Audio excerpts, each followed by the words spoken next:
Pachin Pha Asian Tiga tu Zamuna National Game Village Amy Christian Fellowship Day Program Kumpang Koutung Summa Krista Sanu Taksa Bikin Kote Hodosi Ilapa Jesu Krista Minin Labonun Ngayon na tibay kung masay Ipa kung kasal tu Zamiki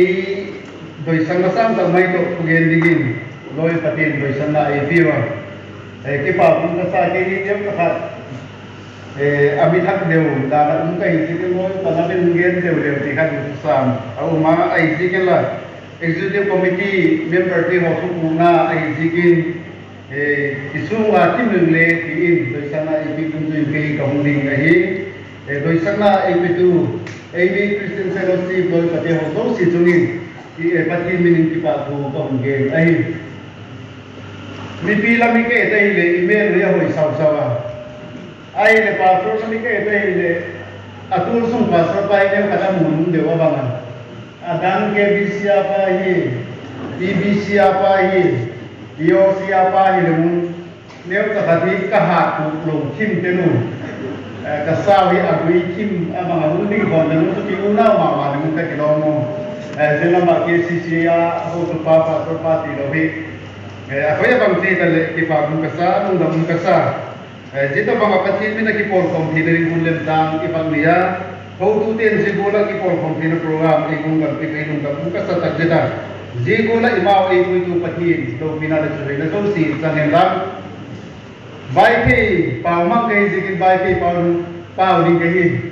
he no tu yu mu ka ging tade pu ma ye sau sau na lo mai lo le pau bui yum dim tu ke pu लेकिन जाग जागो थारो पाऊंगे लेले किम मामाई समय के लेवा हिलेले बाई पे कई जिकिन थारो पामांग लोडंग के हुंखंग से कले पलोगी थारो पावे मुंगे नाई गतिन बाई पे पामा मुंगे नि गतिन जिजु तुजा ना की थिंगा नहीं ललपान पाउ तुम मेपी वक्ति लेहिन असेला मैलोविन उना गते बोल पाउ की लोके की बोम कोम थे के लोई पाउ की तुती ना की बोम थे उना दी उन लोडिंग दाने हिलेले patin ki po sing di koi sung ni lama patin he pi na tak he bao lo ji kan mi na ki he pi na pon ti loi adik takin tu le tu za no nei patin le he pi em ti do ta un bowling a answer inside I do no de 2 years I kap ka he pi di hi le exam illustration dalin bagyan kaleng nunga takwa ki he pi ka kho man mu vai pe ke la wang tun zola dan del pakataunga ji nai kyo ki tung ta din tin ka thong ti zola kataunga ji lengle indang ka dul pung ke ti ka na la ya ki jing mo hui ma mai ji ri ka le kena tun kho nu tu na ti ke ti ke ka mo ti le le Christian ke patin ka he pi hi ti ke ka bi ki su da ka ni le khop te Christian ni we ti ka ji ka tu patin ka he pi hi ti na wi ikamuni he piwa ilele ihinata tako patin he pinai le lo diku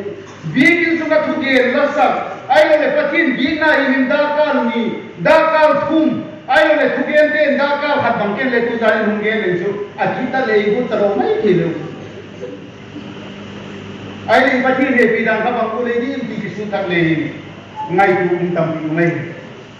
ji ka tu jan men ka ge no tam pi ma ilele ge du do lo ding ge अभी तक के उलोई से evangelism lam hineu takat puka deu kai wa pastor ile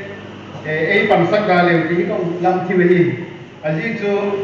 game speaker vele ta ye vele ki jikin pastor ordination dingin ho to par re ko kai zakam ki ke gena ke chu evangelist umsing kanumi ki ka ka ge nai ai jikila boyo patin thai sa pi loi dewa pastor labin bersama diwa ilang kai kamu ai le tu gen no le evangelism lam to kisai de ko ni tam ki seka ye kai ni pi pun kom na lag le tu gen ta le ki bui kim seka ne ka kat ki het tempo I morning le unding ka kai tu am aba mi le tu dan ne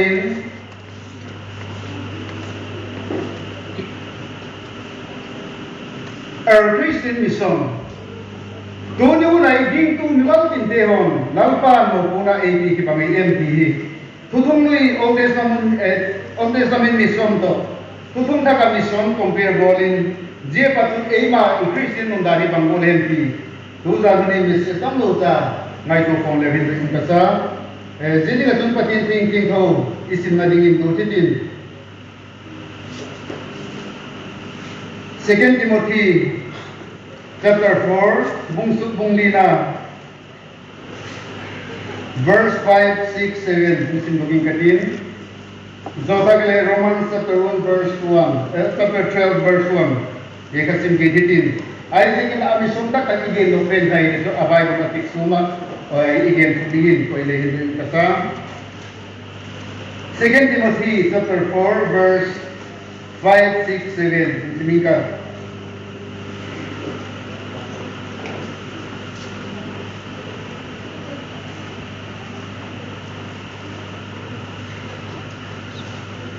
Second Timothy chapter 4 verse 5 Nang wang ting thei takin dingin hak sama te tukin la tantin phagelin pang dingin la lana setla tumul suta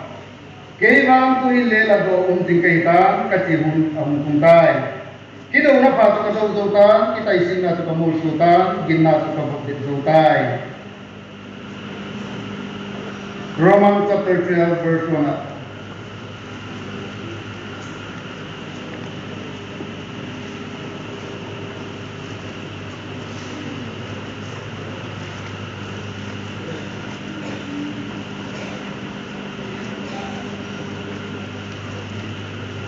Romans chapter 12 verse 1 Chu ti chung chu pi te pathian la mai le jikin ki hoi le hing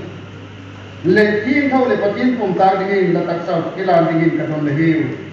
ji chu tha ga la ma la bi dan dingin ai ngala pathian na ting thau isim thak e mau san dingin na takin e mal pum pi hen la amen thugen tu zo si ilagen thak deu se Tulai ding tu Christian hin ko ka mai tu seka tam ta gol sab tin te tun to kamin le e he sau le kampi umu ding ka se hin devotional message se kala pe dok seka jitun kum buk lam ahu che to wa tau tu mai ala sim ka kampi um de kun kami di e he kampi umu patin tu ge kampi de ge phata ile ka lo Peter ahi aphat nalai imu kha thei ke lo sarmu ale adoi lo na le Jesus Christ aphat sanna chanchin ti lo ma par le so nung lo vil kilo ba ingai to hi Peter ahi jebula tun tu janu ale fellowship ite ki pol ko ba patin tu tak doina ne lo patin igin na sim tu le subukin tu Jesus lam en lo wa Fellowship achieve for me way le EOC ke ha lo na lai hin EBC ke phat lo na lai hin KCC ke tau na lai hin ai lo le KBC ke hoi lo na lai hin cha ka ki mutu hi di bi iki ken ki ta ko le ila ka ki gen si ta ka hum pai ni hilele patin he pina ko zum ha lo do la ha do la Krista he pinami da ike takahile ahate le ahalo do le encouraging da uma pui hoi ding da uma til ko ding da uma jesu Christian hin kuwa i da ding le ikin da ning alahi e hilele tu la Christian hin ko kai dai le ahate kana halo de noi siding ating kisa do de kana ating lo de bang lo ngai ding ki gen si tu ding i phang na lai ki mung thei lo ding ki ka tu lai Christian perspective le ki lom da in akilang do ta ai jitoi le tu da nei i Christian hin da ding tak ding pe ka bangai patin ding tu te ki mission nei ki ka bangai em ti tu da ning ko chum tin te ngai ka le do ta ai ken ka ge loi le he tam pi ung dingai also this mean in mission to kisai le ka bujin na ka sim ka tam pi ung dingai ma ko chum hin thagau mong thai lai na na ka sep na chi e ko chum thi te ka tui pi thi to te kina missionary na sep nai khong lo chanjin ma na sep na kal sun pi thei ka lo ko chu ama umok te ka tui pi thi to ala te kina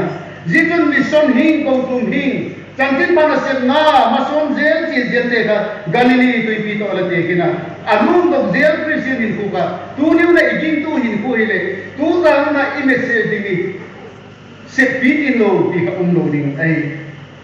je ka tu ta nin je mese su gen no me je gen otin tutum lu ya mission ni pi ka lawan tutum lu mi te ki ma mission na pi ka bangen ti isai kung sambung na tang kung na ka eleri mu te o mai laba ka tu nam tin hum komin dinu lazim kal pandangalam junin le alal de hum komina laba ka tu nam tin hum komin dinu patin tu tum lui huna mission na lapi ka bage bitile atel chumis re mi te ka patin ne hoi na ba ka ki thundi je ba ka nam tu nam tin te ka hum kai kom ding dia tu tantin pakan mar sonding di kai zitu pautu matun central petal akiba zitu mun kata ci khom ding wa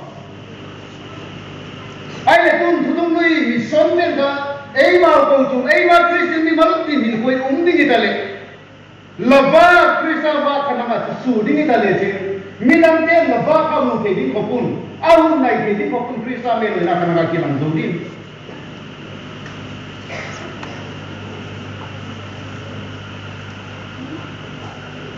no like tu dan hum kana Peter ka gen ka elle tin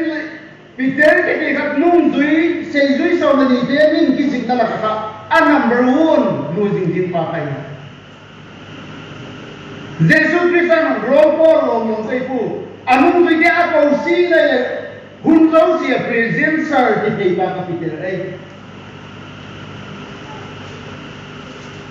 Jesus Christ amat saku bayon tu de ama puitimu ala duilu pa ka Peter ai zuna tu mai de mari Magdalene loi ki lo ngala ko sala tu Peter kai bayon na in pisu ma duilu umsu bayon na in pisu ka mga tele nu mai ka bayon na para un kai in pi para un polai ka nang le Jesus nung duike la ka pa bilaw na yem tika Peter ini dona amai ko mata pele apa ni na kabang nang le ba la kamile ngela la pa da ni le Galilee ni te ni te la kapang ngela ilam atilan Peterin kahi kapui la den pa Jesus Christ ki tisule ko ni ke hepui ti kile pai hile la ka ge no ki bane ei ro tu ni na Christ kai chanjin pa ba mudu te kai ki wa mi ki la tu le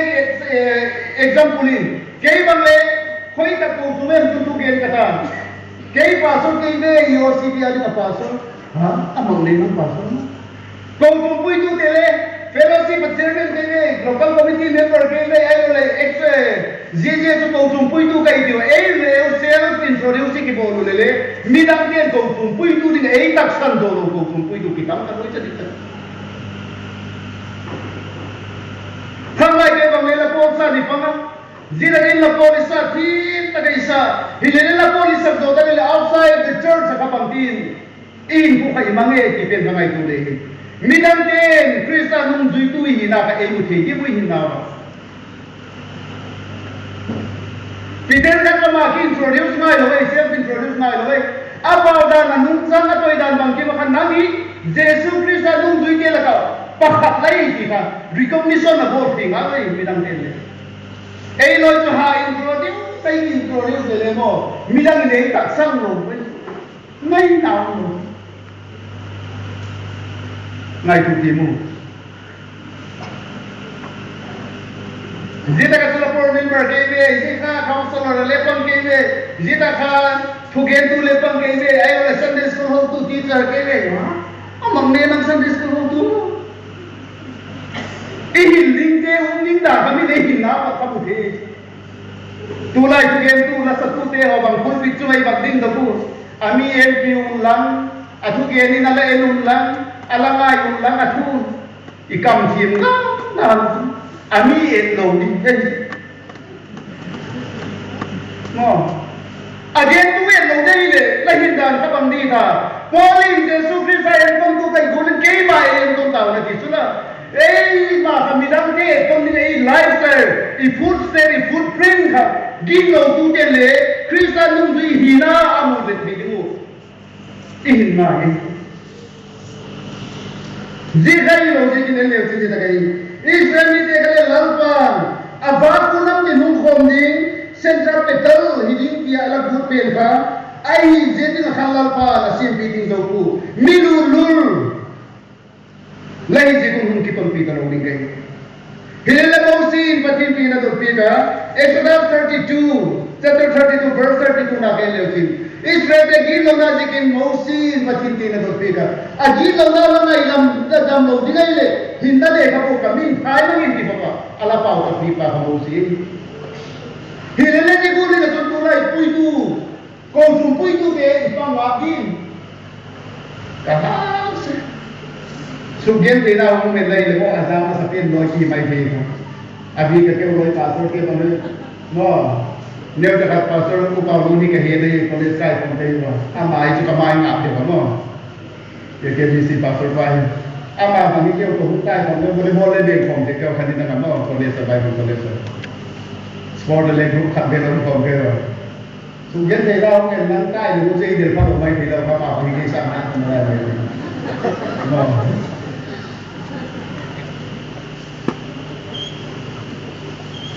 Exodus chapter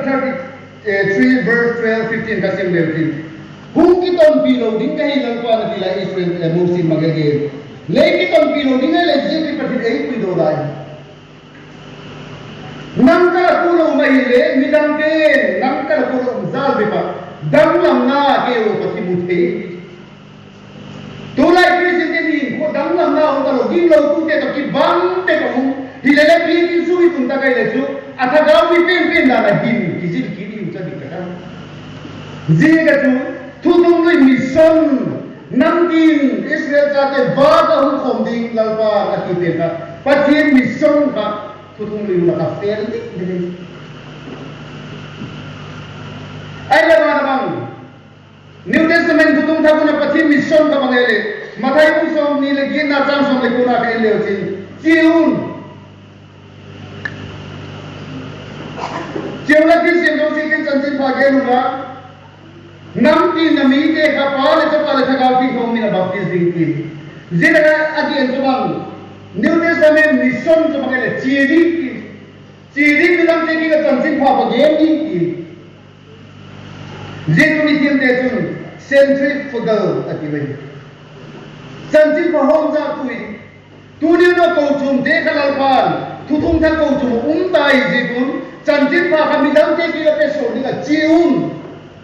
ji ni ga mo ku na tam ku te kai ti ingai ku ngai ai lei ji tu bang mo ni extra turun verse na ke levin hit pi tu hiding thagau pi tu ga ei ma ma da le thili te na le ji ji ni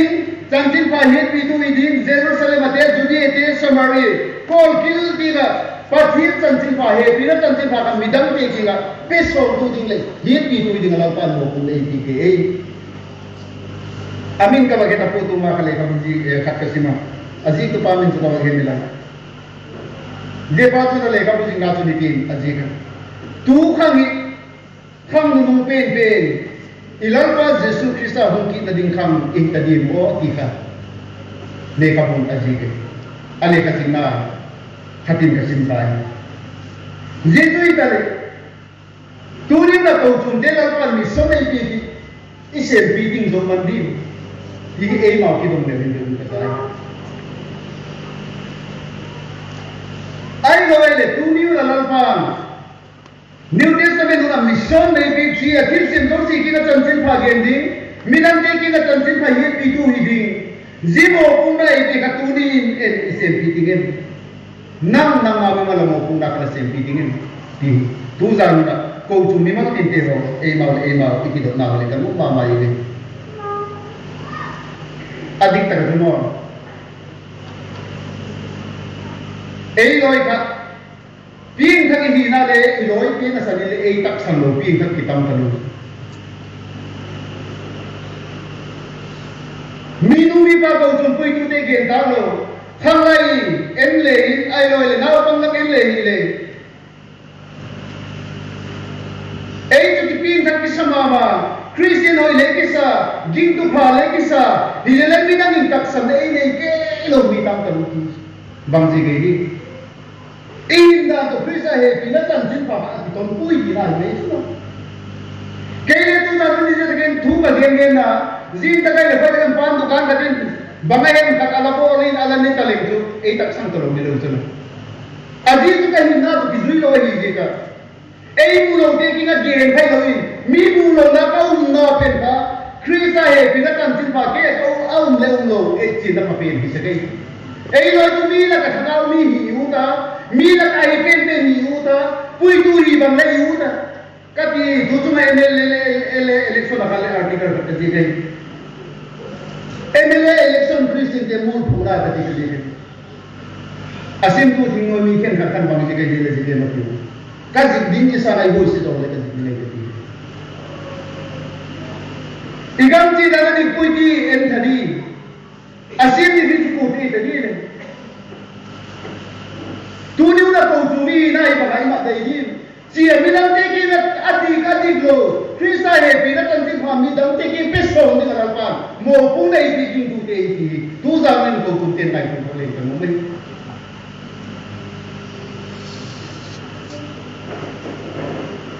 ele ti mo ni dang lai ikaw tum pui tu masabihin ko to tulay ikaw tum sila eletin na mawin ko tum kagenay ko gemeles kontes sa tumbang iyo si to tum zong kalpen le kay may kayo taksak ko rin hilele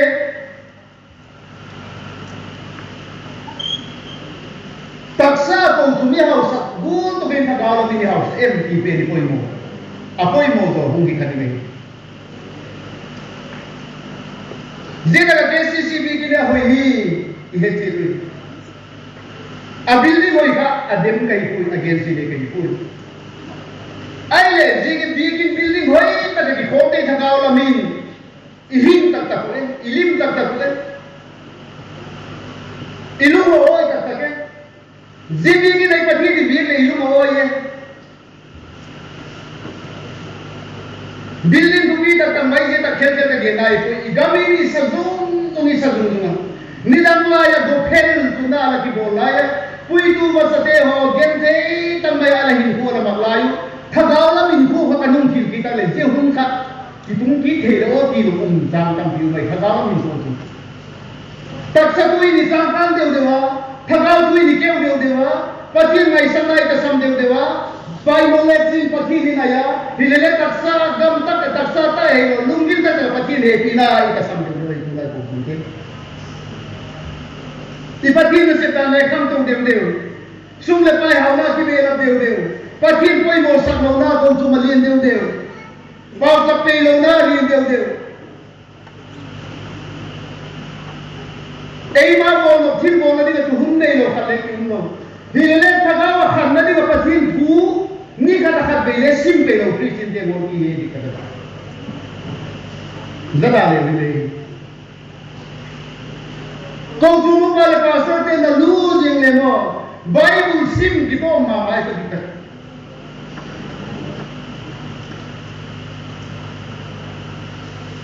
ki sui pe lo ingai tu pe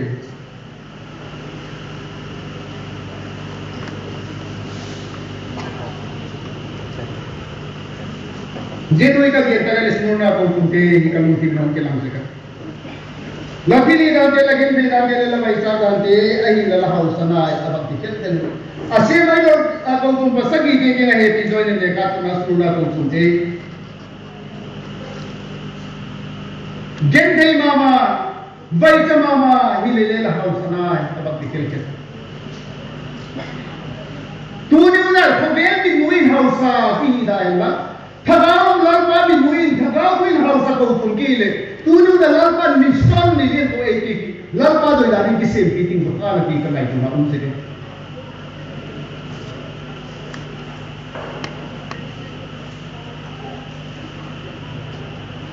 je ga tun tulai Christian din mun tambo ta ta en sugiti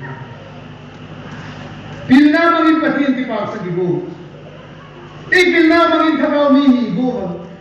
ikil na mangin ei mau ki suku mai goma hilele mo atak taga su pathin da kau pui na loi tu sungni la ki pa na ta ki ku manu di loi ni ka thamu na ki le ku manu di loi ellekin Ecclesiastes le ka mo kasi le din Solomon ko vela mi pilpe din ku imuti Nino ya kinunong si Ken, suka ka tek, suka ka patek, suka ka tes, suka bangalo may. Vanity of vanity, bangalo may. Hausa na, ini le Solomon to ka hausa ko maumpuy bang may. Di sang kat hoy kata en kon kay pa ki bisu nasa polo ni. Kaya loy ki kes mo le panga ki tulo le bang kilo din mo. Isang week na yun pinu ti et thongin ngam may ki. Sang kat long chu banglo di le ka din. Apa kin kiba do mong le bang kiba yong le lu kam kim chu mo ka ge no ti khome la mo nu me nu mo ina lan pan pin na pi khamang khina khome la nu me nu mo ina um ding na ngai tu ai le am di ku ni lam chu le pai hau sang na apa thi ai lo lu mo ina um ding na ngai tu am di ku ti do sia pa te pai le bang ma mu lo lu mo ina mu di lo ji na ka conclusion ka ba le crisis ka le tu Lalpa lawina aku pil jomi zike la pil phado to om pui ai se ai lo se ke se ki pat da bang la ni mai se patin lawa thu pil so ke la pil pau lo ele tu ni ai lo ai ngai tu i ki sel se la i ba ba na te oi bang ai ngai tu Jika tu Solomon ibo ama pil na le tin na lalpa la pil ke na lu moi na mu zo lo ele tuni kau tunde on lalpa ni ko mission nei bi kai se pi tin thei de ku ei ma le dai lo win ji ka ba tum lam thagau pin no pin la ki ko pin lalpa do dan se pi tin kau tunde hi ji tu lalpa dum dan na hi apa ni na tu bang ei lo tu mo ku ma hil ngai ka lo patin din na paka aki ko din no zada le wile ki diega ne to badingas divorce no kai min de pa em nu em na kan chu akai lo te kai ba ta ki ho sa kan divorce kai na tang le bang bo le mo no ke ki chi jinga ti da na ka midang te ge en se ni ki sa ro sa a ki ke u sa mo ne ka ge se kai ke nu me pol te ki na nu me pol te bang chu an mor pa ka na ni la a ba ni sa no na pu na kan nek theo bango tuyo asakau dip sebu kuno koi takang he matu aba di sa kuno tu piknik dinga mari ke sugien thei ngam na um talo pia lamor mano le ki padai ni ka ti ke nu te ki ka dikta alim tho mai mai ya zila ba khali thei tin tin to izadi na sani pungam lo lo sie ni sa kau to bu pam ta ti ku su pa ti ni te lo le ka ti Athum nang ni ki pan phu le lo pa mal so ba ki ni Gina mi nang besa na kupizo kinai ei sa na ha to lo dei muai le adom ka ni ki sa sa ga gen se dinga mo ato ni ndi ki sa dong sa Christian ni ko tu bagati lo pa ni so ni ko e pik se ti ko ki Abraham ko ke le tin Genesis bung so ni so se gila mo patin ding bisa mama ke til ka dungen to illustration pakat Adam lo ka lo khat le lo yo ka le Adam lo ka ke pui ti lo ko ông sam pui ti mo la sa de Adam lo ta le lu ti bang la ke se ko lo lo pi ti la ma le la pi ka ko le bang tin na la ni we bo i je lo ine le tin tam ta vel la ti se ngau lo mo la ti mo ngai ko ti mo le lo in nam na pi ke patin di ung do lu ti mo le agi le do lu ti mo la sa dam lo la pi ka dam doi la pi kha boy je dam doi ne le sin dam di le o la ti kha dam doi na dam sa ke patin na dam sa nam patin king ku le chuna minam desa na ginna tu pi go ne ki koi minam desa na ha go ki koi hilele pa wa mo le patin ka priority ki pe lo boy je dam doi ne la zinam doi mo in patin dam na o be de o ti le in patin ta ni zilo in dam na o be de je ne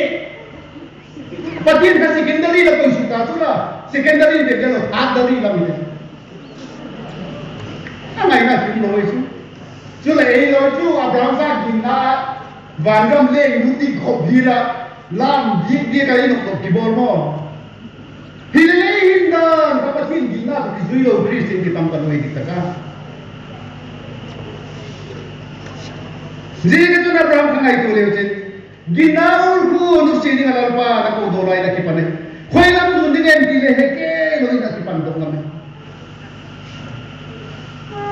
Ati ni sa isa kanaya. Pati ni morita na halmam kila tu landingin Abraham kini na dong. Lampa ati ni baca kile isun sunat tu tiloi. Atam na api morita na baca prima ya halmam kili dingin lampa dingin. Ati pan dong kami. Jitu itu lagi na. Ei lo tu ginna ole anai na be mon ta ila ginna hoi tak mo mong ti bu tu gin tu ke pu nasa de bagi ngai na yo ni mo ngai tu thang ji tu lalpa misone pi ka accomplish fulfill lai de ni tu ni banggu di muni nang da dinge ti pe ngai tu le ni bisai abanwa ele zino gal do na le mi dan sa pang zo tinga yo ni lai ho hi je ta bi ki ni ke he pu hi le pasal pa hi do ne la bi ki sam da lo pan na ko da ni bang mo le din ke pu a di kon bot ke pu lo le bang bang fu tu nam te bang tu ka pan na sa da ko mi dan sam sa ka pang na sa do ta bi game da be di tam pe undi wai ka mo til pe la male mi dan sa ka petam zo so maka ko le gi ta ka pisam ayo le collection iti te ole nasa takapi ayo le church contribution na duwa da tampi bol ako ko ya pa i bol ni mai ay le jebul tu kapan lalal din lai setan gal do na na pan na kapan tin din mulen ti ka nam la Christian na lima din ko kala kin seke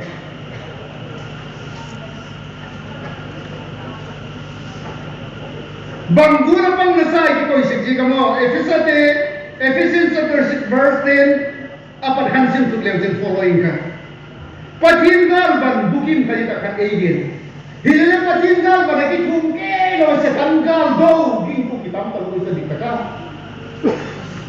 Patien ka kisomna relation build up lo wa thagaw lo khangu Christian kitam talu. Rosa le fellowship ka liyo ipor ko patien to hilala pa sa kole. Music to bang panu ni mo.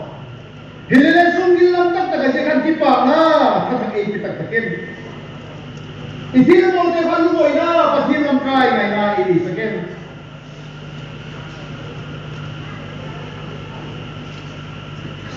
Najutak ko yun. Patin to, mga lasan ay ilo na mga kulay kung sumpuy to tira. Kilin kay talon din patin ka anuwi ki ko yun.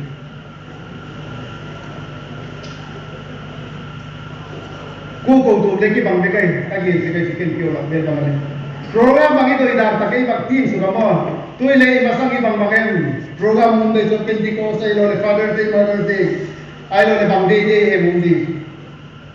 e program sin dan te ka bang ta ki timiti ule tu missionary day ko hetu gendi pakatin Mr. X pakatin Mr. Z pakatin Mr. K itu hukum talo buat orang Mr. X ha Mr. X itu misalnya deh kemudian program sin conductor bahasa Indonesia dia dua special number team speaker kau cuma piten pautan dan itu tu misalnya dia yang kemudian di sekolah oleh program sekolah lalu ka program sekai kenang ini iman masuk bila kote itu ini bodoh tapi patin kai iman som ni ngahas kau itu Elo ay patin advisor te dami. Mo. Hello mo. Hukum missionary day mang di, hukum committee member te ho kade. Je program ri pauta kona le di we to geni na sabi. Lalpan ku ta bagi ko sumali ni poy mo ay wala mo ay sa kem dia. Ko member te pauta kon mo ngene. Pauta mo di. Nai sai rồi ho. Ilo iti ko ku to ta ke lalpan na hupang o tu. Ke on ka bo te mo bo ta ka hi. Iti da we. Patien ka. Ismok da mo suk ta.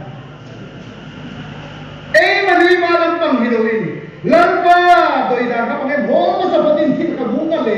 alam pilih jo tu ini dani. Mani bol tinggi bol jo tak boleh pasti saya ini boleh IOCB kini maksudnya ini boleh EBCB kini boleh Pentecost kini maksudnya alu boleh tak? Ini yang saya boleh pasti kamu.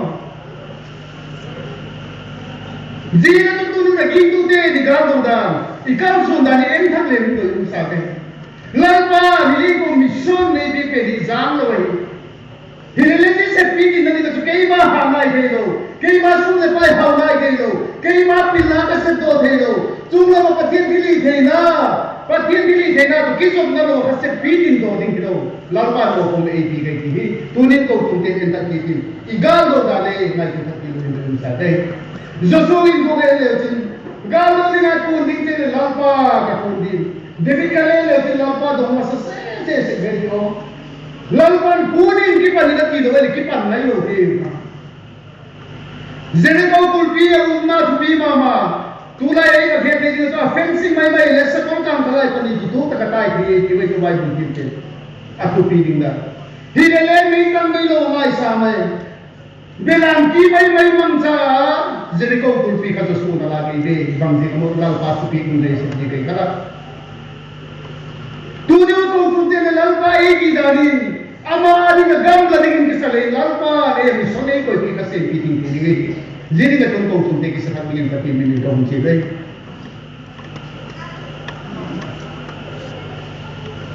Aku malam tu dengan kisah ini, dia tu tapi orang lagi dengan dia sengkuh ini. Bang jika tu ni misalnya lo sampai kayak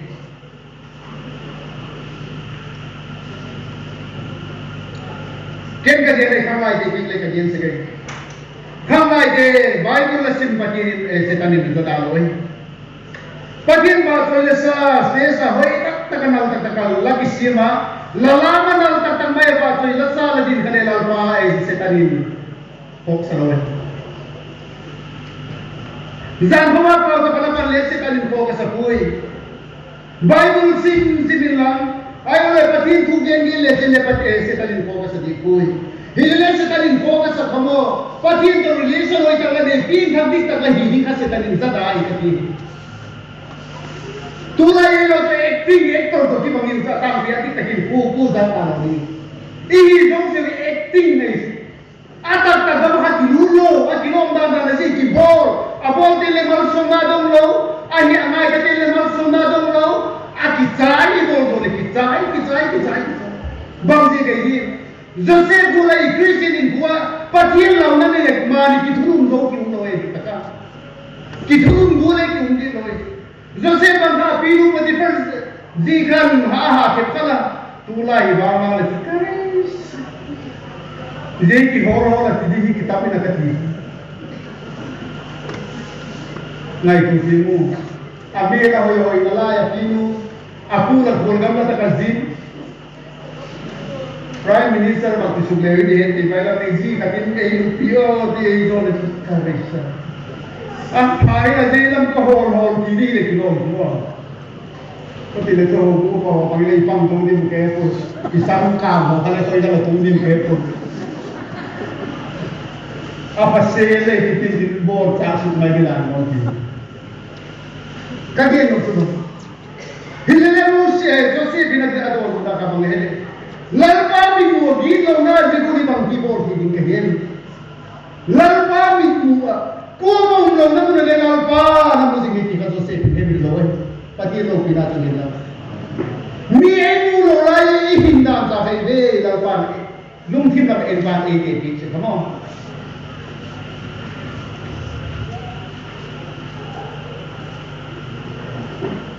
patin kita bolo dengan pikun nalamin gensi na tu ka sumpul ti na kami hilele patin musik Joseph ki ra unji lalpan hunna ti hunakan apui long maya ai kita ka mabai long tulin pe din lalpan alam kai mai tunu ne Christian in boy en thak lewin mani ki thunun do ki to ma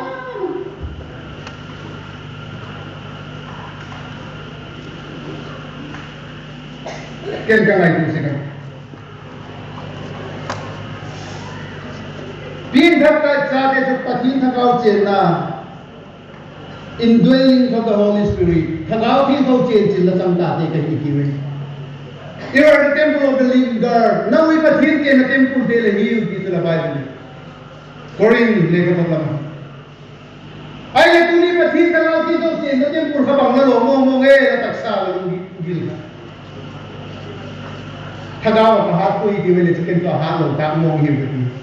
Bang ji ka mo ikum the yo si go ikum mai anam tu mo long ta lo tu dai le ko nungak che the ki sa de bang le talak ai ti lo bang le sikha rum bang ke pu bang le bang em ko hel ko mo anak kan jo dai alo lo le tu lo le ki lo mi ne he ko kha na ti le ki lo mai pu ki sa de wa bi ki lam fun ko ma sikha lo bikin mai tu dale kam bre masih lu bikin sumaru pau ta patin hekim thiên thong nó patin thiên thong nó thiên thong na ma lo tu ke lo ding le ji thiên thong patin lo ding le ku ni hin na lo patin ta ka chen na ta bi ni si me thiên ne ti ngai lo ki very practical ai ka ye adi ka thada la ha ku tu lai thọc lên cái không dâu rồi cái há rồi cái bông lại cho là dùng chênh năng lên đi thằng ao thiên đâu cho chênh tắc cái là há ủng mái là cái gì hết cái là đúng quay phù tu và thiên thằng ao chênh tắc hai là cho há thì mình đấy cái ấy thà đó cô thì như vậy ấy ngay đã có hệ phu ấy thà đó cô là đúng phu cái nào khóc tới là cũng bắt gì mà nó nằm sẽ tâm thiên thong na lo ku ban pathin lo di ngai nai ei lai ni no ko ko ma pathin cha ka hi thaka ma ha ka hi ji chu bol thei ka hi la ki tak sam mong ni dan ta je ni si te di kin to ka kinai ka do dan le mu da kan ma o ei mu da ti lo ji ni tu mai tu ka ki di Christian ka so nai en ka ki di Joseph boleh dihubung thang tinggi tinggai tu ini. Lalpa diri ko mission na tinggai tu thang tinggi tinggai misahi. Jitu bang jika tu ni mission persik Joseph boleh dihubung tu umlo. Mani dihubung tu na tu Christian ini sana fail na lo sandahi. Ina sana Romans chapter 12 verse 1 is na kabangai. Pathin jangai na hindi ko pathin pomta acceptable in the sight of God. Pathin lang kay pomta ni hindi ka tu. Tu ni na apong ta lo ei ma on se ka ibi pa ngai ki na chi ta koi khanam silo apong ta ki na ki sa jeli chu ding jeli na tin pu jeli na tin pathina ni chu acceptable ni lo ni le ji to kam tu lai le mo ngai tu ka Joseph bolin pil khel takin na la se lo samson bolin pil takin na la sen the apai ka do da ku ai lo le jinna tu pi ta Abraham ko le kai ti le ka lo sun thi apo ko ji le la chi thi mi bi ku le kilom ting le la sen thi ai lo le jo su bolin da do bolin la ki ngai ku zona le cham de le ki ngai ku apo ko ji le phana ai ji ti la na ngai ku ju mo Joseph guru namma bi thum do lo Christian lai thon tu lalpa di ka pomta ki pulatin lami sankale lalpa ngai tu mi lo ting mission lo ting di kun din Samson lalpa Nazareth ni nga lagut sumpa